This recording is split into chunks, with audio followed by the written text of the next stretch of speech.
Magandang hapon! Kumusta po? Narito po ulit ang update natin para sa lagay ng ating panahon.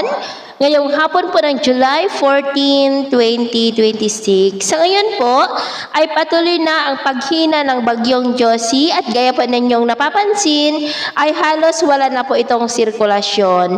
Habagat ngayon ang weather system na nakakaapekto po lalo na sa kanluran ng Luzon. At sa atin naman pong wind map forecast, patuloy pa rin ang pag-iral ng habagat lalo na sa kanluran ng ating bansa hanggang pa sa mga susunod na araw. At wala ring namamataan rito na sirkulasyon na tatawid po sa ating kalupaan, indikasyon po na walang nakikita na bagyo na tatawid po sa ating kalupaan for the next 2 weeks. Pero posible pa rin ang pamumuo ng panibagong sama ng panahon sa paligid ng ating bansa lalo na sa silangan na siya pong muling hahatak at magpapalakas po ng habagat.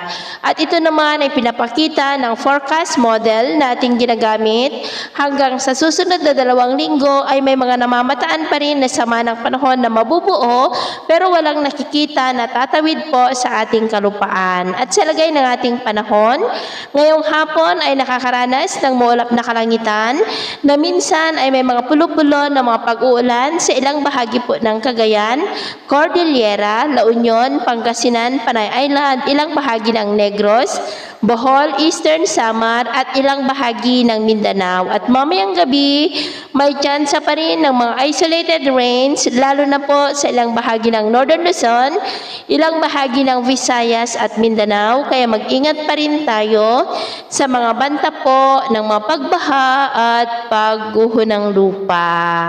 At sa atin naman pong mga baybayin, dahil sa habagat ay iwasan na muna natin ang papalaot sa kanlurang baybayin ng Central Luzon, Ilocos Region at Batanes dahil ang mga alon po dyan ay posibleng aabot hanggang sa 1.2 to 2.5 meters height. Kaya hanggat maaari ay iwasan na po muna natin ang papalaot dyan sa mga may kulay pula para mas makaiwas sa mga sakunang pangkaragatan.